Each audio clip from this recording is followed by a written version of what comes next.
جا رہا ہے خیبر، بخاری شریف حدیث نمبر 4006 اور اس کے علاوہ 5-6 مقامات پر موجود ہے۔ رات کا وقت ہے، سناٹا ہے، قافلہ چل رہا ہے اور نعت میرے نبی علیہ السلام کی پڑھی جا رہی ہے اور تذکرہ میلاد کا ہو رہا ہے، تذکرہ میلاد کا جاری ہے۔ اللہم لولا انت مہتدینا ولا تصدقنا ولا صلینا، محبوب اگر تم نہ ہوتے ہم کہاں ہوتے، تم نہ ہوتے ہم کہاں ہوتے، نہ نماز پڑھتے نہ روزہ رکھتے۔ اب بتاؤ جلسہ میلاد نہیں تو اور کیا ہے، جلوس میلاد نہیں تو اور کیا ہے۔ جا رہا ہے قافلہ، میرے نبی علیہ السلام نے سناٹے میں سنا حضرت عامر بن عقبہ کی اس پیغام کو اور ان کی مغفرت کی دعا مانگ دی۔ حضرت عمر کہتے ہیں جیسے سرکار خوش ہو کہ جنگ کے موقع پر یہ کہہ دیں اس کی شہادت کا وقت آ جاتا ہے۔ کہنے لگے لولا متعتنا بہ، محبوب اگر آج یہ نہ بولتے، اس کی زندگی آپ تھوڑی سی لمبی کر دیتے تو کتنا اچھا تھا، آپ لمبی کرتے۔ بخاری ہے، آپ نہ بولتے تو شہادت نہ ہوتی، آپ نے مغفرت کہہ دی شہادت ہو جائے گی۔ اگر آپ آج نہ بولتے ہم مزید میلاد سنتے رہتے، ان سے ہم ان کی نعتیں سنتے، ان سے مزید سنتے رہتے۔ اب یہاں پر شارحین نے بالخصوص ارشاد الساری کے اندر کہا کہ اللہم جو شروع میں ہے، یہ نہیں کہ وہ بات رب کی کر رہے ہیں اللہ تو نہ ہوتا تو ہم نہ ہوتے، اللہ تو ہے ہی ہے۔ بات کس طرح کا اللہم یوں کہا ہے جیسے بات کرنے سے پہلے بسم اللہ پڑھا جاتا ہے، اور بات کر رہے ہیں محبوب سے، محبوب تم نہ ہوتے ہم کہاں ہوتے، اے کہ پرتو تیرے ہاتھ کا مہتاب کا نور، چاند بھی چاند بنا پاک اشارہ تیرا، چشم ہستی صفت دیدہ آما ہوتی، دیدہ کن میں گر نور نہ ہوتا تیرا۔ یہ مضمون میلاد کا بیان ہو رہا ہے جو اقبال بعد میں اس کا ترجمہ کرتے ہیں۔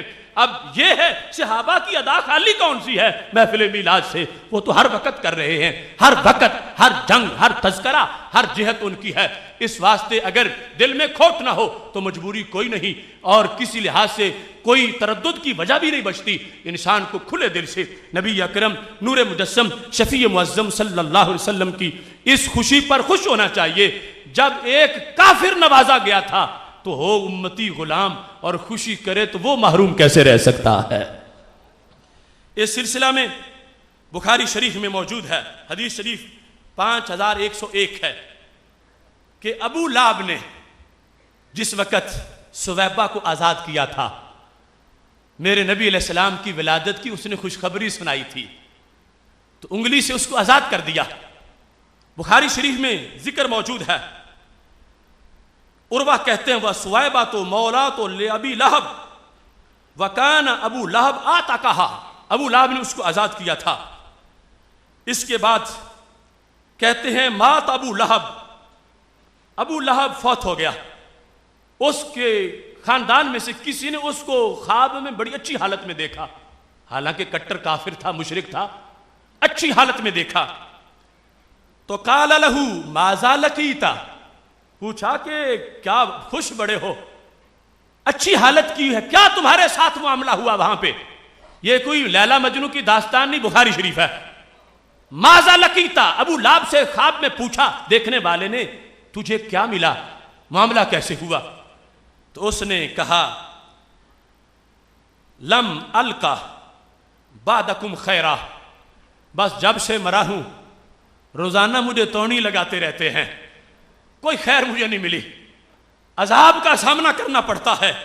غیر انی سکیت فی ہذہ، لیکن اس سے مجھے پلایا جاتا ہے، سکیت مجھے پلایا جاتا ہے، فی ہذہ اس انگلی سے، کیوں؟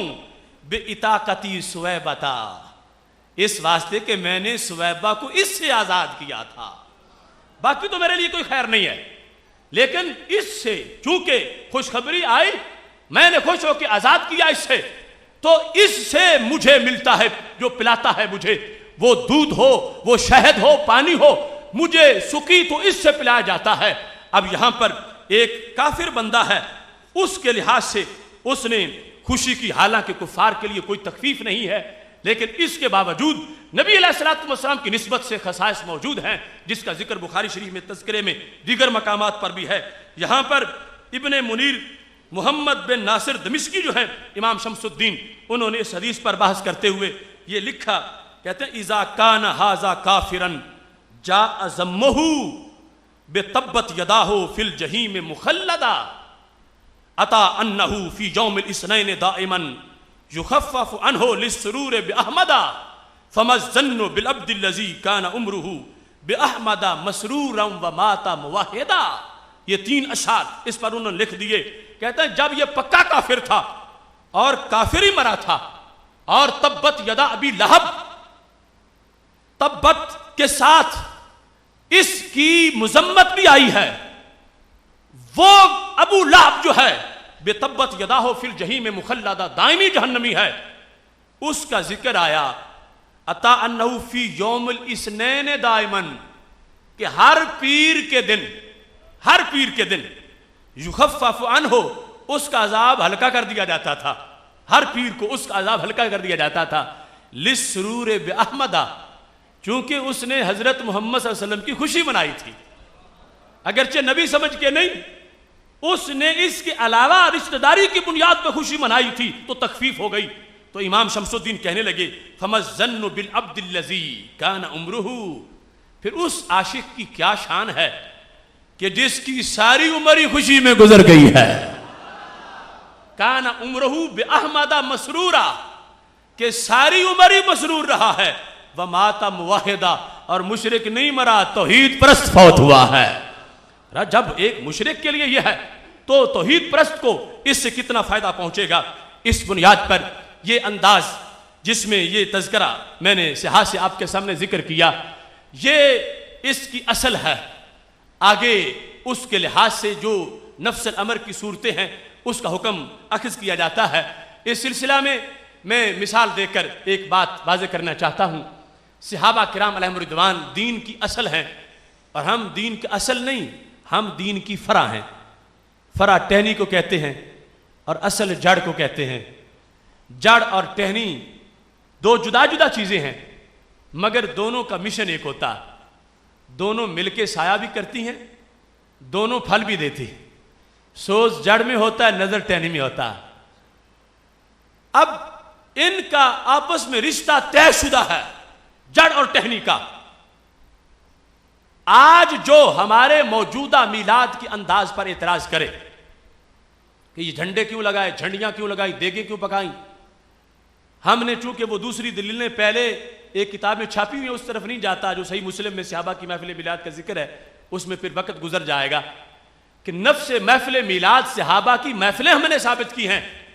اب کوئی کہتا ہے وہ تو صرف بیٹھ کے ذکر کر رہے تھے، تم لائٹنگ کرتے ہو، دیگیں بھی پکاتے ہو، یہ ہر چیز دکھاؤ وہاں سے تو پھر ہم تمہیں منانے دیں گے، پھر سمجھیں گے کہ وہاں سے چل کے آئی ہے.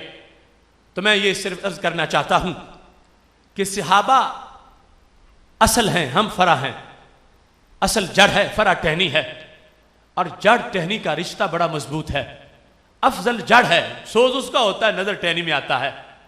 آج جو ہمارے اوپر اعتراض کرتا ہے کہ صحابہ کی ویسی محفل تھی، تمہاری ایسی ہے، تو میں کہتا ہوں اس شخص کا ادراک جھنجھوڑنے کی ضرورت ہے.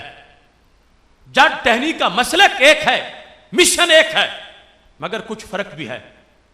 جڑ جڑ ہے، ٹہنی ٹہنی ہے. نہ جڑ کو ٹہنی بنا سکتے ہو، نہ ٹہنی کو جڑ بنا سکتے ہو.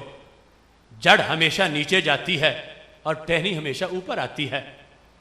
جڑ پہ پتے نہیں ہوتے، ٹہنی پتوں پہ خالی نہیں ہوتی. جڑ فکس ہوتی ہے، ٹہنی وجد بھی کر لیتی ہے. اب آج جس نے ہمارے عمل کو اور صحابہ کے عمل کو ایک ترازو میں رکھ کے تولنا چاہا کہ ہو بہو ویسا ہی ہوگا تو پھر جائز ہے، ورنہ تم بدعتی ہو گئے ہو.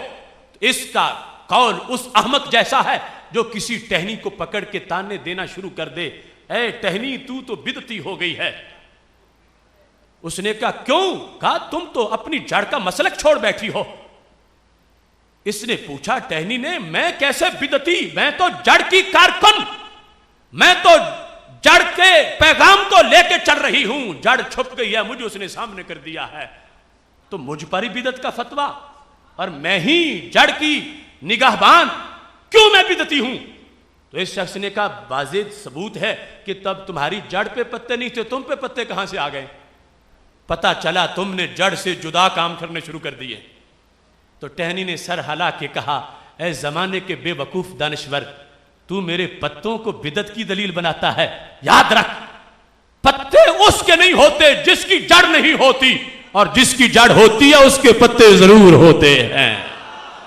تو صحابہ کرام علیہم رضوان نے جڑ کے انداز میں بزم سجائی ہے، ہم نے ٹہنی کے انداز میں جشن منایا ہے۔ جڑ جڑ ہے، ٹہنی ٹہنی ہے، مشن ایک ہے، مقصد ایک ہے۔ وہ جڑ صحابہ والی چھپ گئی، سامنے سنی کی ٹہنی کو کر دیا ہے۔ ہاں یہ کارکن ہے افضل